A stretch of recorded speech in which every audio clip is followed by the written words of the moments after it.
আসসালামু আলাইকুম, কেমন আছেন সবাই? আশা করি সবাই ভালো আছেন। আপনারা যারা দেখা গেছে আমাদের অনেক সময় যারা ট্রাভেলিং করে থাকেন বা বিভিন্ন জায়গায় অনেক সময় ঘোরাঘুরি করে থাকেন, ল্যাপটপ বা ট্যাব ইউজ করে থাকেন বা অথবা যারা আছে বাসায় আপনার স্মার্ট ডিভাইস বা স্মার্ট টিভি ইউজ করে থাকেন, সেক্ষেত্রে আপনার স্মার্ট ডিভাইসে কিছু লিখার জন্য দেখা গেছে আপনারা কিবোর্ড বা মাউস ইউজ করে থাকেন বা কোথাও যাওয়ার জন্য দেখা গেছে আপনার ল্যাপটপ বা ট্যাবের সাথে আপনার কিবোর্ড বা মাউস একসাথে নিয়ে থাকেন আর ইউজ করার জন্য। তো এক্ষেত্রে দেখা যাচ্ছে কি কিবোর্ড এবং মাউস আপনার দুটো জিনিস একসাথে ইউজ করতে হচ্ছে। বাট জিনিসটা যদি এমন হয় যে আপনি একটা জিনিসের মধ্যে আপনি এবং কিবোর্ড এবং মাউস এই দুটো কাজ করতে পারছেন, তো সেক্ষেত্রে এটা তো আপনার জন্য অনেক বেশি হেল্পফুল হবে। যারা আপনার বিশেষ করে ট্রাভেলিং করেন বা ম্যাক্সিমাম সময় যারা আপনার যাতায়াত করেন, বিভিন্ন জায়গায় আসা যাওয়া করেন, তাদের জন্য এটা খুব বেশি একটা কনভিনিয়েন্ট হবে আমার মতে। আজকে আমরা রিভিউ করবো Logitech K400 এই কিবোর্ডটি। অ্যাকচুয়ালি এটাকে কিবোর্ড বলে ভুল হবে, কিবোর্ড প্লাস মাউস বলা চলে এটাকে, কারণ এটাতে আপনার কিবোর্ড এবং মাউস তো দুইটা সুবিধা আপনারা পেয়ে যাবেন। ল্যাপটপের টাচপ্যাডের মধ্যে আপনারা টাচপ্যাড পেয়ে যাবেন। নর্মাল ল্যাপটপের মতো তো বড় না, বাট আপনার ট্রাভেলিং এর সময় বা আসা যাওয়ার সময় আমার মতে এটা আপনাদেরকে এনাফ একটা ব্যাকআপ দিতে পারবে। তো আজকে এটা নিয়ে আমাদের সাথে কথা হবে।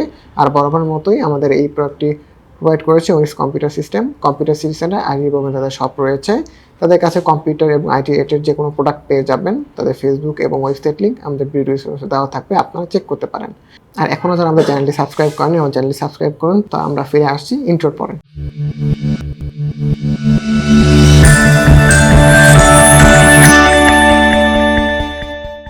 তো এই হচ্ছে আমাদের কিবোর্ডটি। এটি হচ্ছে কি আপনার ম্যাট ব্ল্যাক কালারের, গ্লসি না, ম্যাট কালার। আর এটার মধ্যে আপনারা দুটো কালার পেয়ে যাবে। এটা হচ্ছে কি আপনার ব্ল্যাক, আর একটি পাচ্ছেন হচ্ছে আপনার হোয়াইট কালার। প্রথমে দেখতে পাচ্ছেন এতে আপনার কোনো নাম্বার প্যাড পাবেন না। তো নাম্বার প্যাড না থাকার কারণে নাম্বার প্যাডের জায়গাটাতেই ওরা আপনার টাচ প্যাডটা দিয়েছে আর কি। নর্মাল যে কিবোর্ড যে কিগুলো দেখতে পারেন ঠিক সেম কিগুলো রয়েছে। এটা টাইপিং এক্সপিরিয়েন্স আমার কাছে বলবো যে আসলে মোটামুটি নর্মালি বা কমনলি জায়গা আছে যে আপনারা ইউজ করবেন তাদের জন্য ঠিক আছে এটা টাইপ করে। বাট আপনারা যারা একটু টাইপিং এ ফিল নিতে চান বা টাইপিং যে একটু মজাটাই আসে, ওইটা আপনার এটাতে খুব একটা পাবেন। একটু প্লাস্টিক টাইপের একটা ভাইব আসে এটাতে। আর এটার উপরে দেখবেন হলুদ একটা বাটন দেখতে পাবেন। এই হলুদ বাটনটার কাজ হচ্ছে গিয়ে আমরা এখানে রাইট বাটনে আমাদের মাউসের যে কাজটা করি এইটাতে ক্লিক করার কারণে মাউসের ওই রাইট বাটনের ক্লিকের কাজটা এখানে করে দিবে। আর এখানে আপনার টাচ প্যাডের নিচে এখানে নর্মাল আপনার ল্যাপটপে যেই আপনার রাইট বাটন এবং লেফট বাটনের যেই ক্লিকের জন্য যে বাটনগুলো পেয়েছেন ওই বাটনগুলো পেয়ে যাবেন। তবে আমার মতে পার্সোনালি যদি এখানে যে টাচ প্যাডে যেটা দেওয়া হয়েছে আরেকটু বড় হতো তাহলে আমার মতে একটু বেটার হতো। এখানে উপর দিকে আপনার টাচ বাটনের উপর আপনার এখানে তিনটা বাটন পেয়ে যাবেন। একটা হচ্ছে আপনার মিউট বাটন, একটা আপনার সাউন্ড বাটন এবং একটা হচ্ছে আপনার ভলিউম আপ ডাউনের জন্য বাটন আপনারা পেয়ে যাবেন এখানে। আর পিছনে আপনার এখানে দুইটা সাইজের আপনারা ব্যাটারি ইউজ করতে পারবেন। আর এখানে অন্যান্য আপনার নর্মাল কিবোর্ডের মতো মোটামুটি সব কিগুলি আপনার এখানে পেয়ে যাবেন। আর এটা আপনার হাইট হচ্ছে 5.5 ইঞ্চির মতো, আর এটার আপনার পুরুত্ব হচ্ছে 13.95 ইঞ্চি, আর এটা আপনার হাইট হচ্ছে গিয়ে আপনার 390 গ্রামের মতো। তো বলা চলে এটা একটা লাইট ওয়েট কিবোর্ড বলা চলে। আর এটা আপনার ওয়েটটা কিন্তু দেওয়া হয়েছে গিয়ে আপনার এটার যে ব্যাটারি আছে ব্যাটারি সহ। আর এখানে আরেকটা জিনিস হলো গিয়ে এটা যেটা আপনার লাইট ওয়েট বা আপনার সহজে বহনযোগ্য, তো সেই তুলনায় কিন্তু এটা আপনার ডিউরেবিলিটি কিন্তু ওই রকম ভাবে আমাদের যে নর্মাল যে কিবোর্ড ইউজ করে ওরকম না, একটু প্লাস্টিক ভাইব আসে। আপনি যদি এভাবে না তাহলে দেখতে পাবেন যে হালকা একটা আপনার বাঁকা হয়ে যাওয়ার মতো একটা চান্স আছে। তো এটা খুব বেশি আপনার প্রেশার দিয়ে আপনি কাজ করতে পারেন, ব্যাপারটা এরকম না, জাস্ট সিম্পল নর্মাল কাজের জন্য এটাকে করা হয়েছে। তো যারা আপনার যাতায়াত করে বা পোর্টেবিলিটি যারা কিবোর্ড মাউস একসাথে কম্বো যারা খোঁজেন তার জন্য খুব ভালো একটা দেখতে পাচ্ছেন। এই উপরে যে বাটনটা রয়েছে এই উপরে বাটনটার মাধ্যমে আপনি কিবোর্ডটাকে অন অফ করতে পারবেন যে বাটন রয়েছে।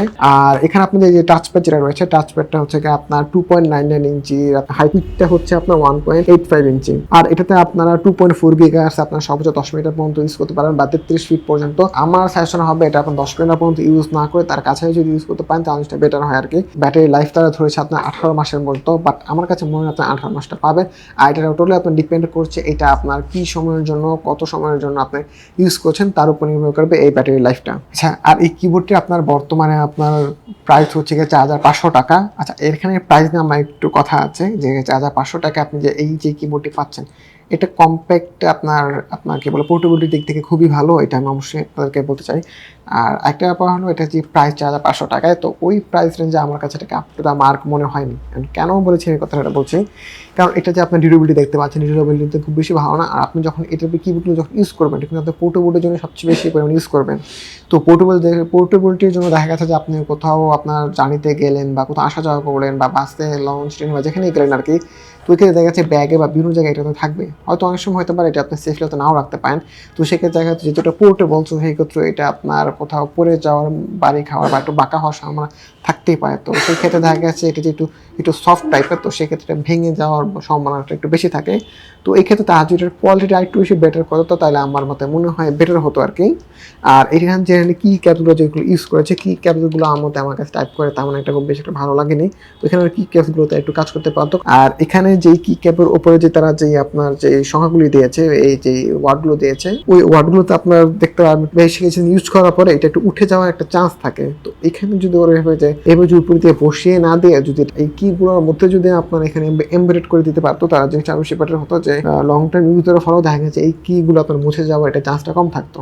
আচ্ছা, আর এখানে আপনি কিগুলোর মধ্যে কিছু কিছু আপনার ফিচার পেয়ে যাবেন, যেমন হচ্ছে গিয়ে আপনার এখানে কিটা প্রেস করার মাধ্যমে আপনার এখানে পিসি একটা বাটন রয়েছে যেমন INS, এটাতে ক্লিক করে আপনারা পিসি অন অফের কাজটা এটাতে করতে পারবেন। আচ্ছা, আপনি যখন এখানে ল্যাপটপ থেকে ডেস্কটপ আপনার সুইচ করতে চাবেন, তো সেক্ষেত্রে দেখা গেছে আপনি এখানে F এর বাটনে ক্লিক করলে আপনার ল্যাপটপ থেকে ডেস্কটপে খুব ইজিলি আপনার সুইচ করতে পারবেন। আর এছাড়া এখানে যে ব্যাক বাটন রয়েছে, ব্যাক বাটনটি প্রেস করার মাধ্যমে আপনার ল্যাপটপ বা আপনার ট্যাবের যেটা ওটা আপনার যে ক্যামেরা রয়েছে এই ক্যামেরাটা আপনার ইউজ করতে পারবেন। তো মোটামুটি এই কিবোর্ড সম্পর্কে তো আপনাদের সব আইডিয়া দিলাম। এই ভিডিওটা দেখে আপনাদের এই কিবোর্ড সম্পর্কে কি আইডিয়া হলো আমাদের কমেন্ট বক্সে জানাবেন। আর তাছাড়া যদি এই কিবোর্ড সম্পর্কে আপনার কোনো প্রশ্ন বা জিজ্ঞাসা থাকে অবশ্যই আমাদের কমেন্ট বক্সে জানাবেন। আমরা যত দ্রুত সম্ভব এই কমেন্টে রিপ্লাই দেওয়ার চেষ্টা করব। আপনারা যদি কোনো কম্পোনেন্ট বা আপনার কম্পিউটার কম্পোনেন্ট বা প্রোডাক্টের যে রিভিউ দেখতে চান তো অবশ্যই আমাদের কমেন্ট বক্সে জানাতে পারেন। আমরা ওই কম্পোনেন্টের রিভিউ পাশের সাথেই আপনাদেরকে ওই কমেন্টে রিভিউ দেওয়ার চেষ্টা করব। তো সবাই ভালো থাকবেন। নেক্সট একটা ভিডিওতে আপনার সাথে আমার আবার দেখা হবে। আল্লাহ হাফেজ।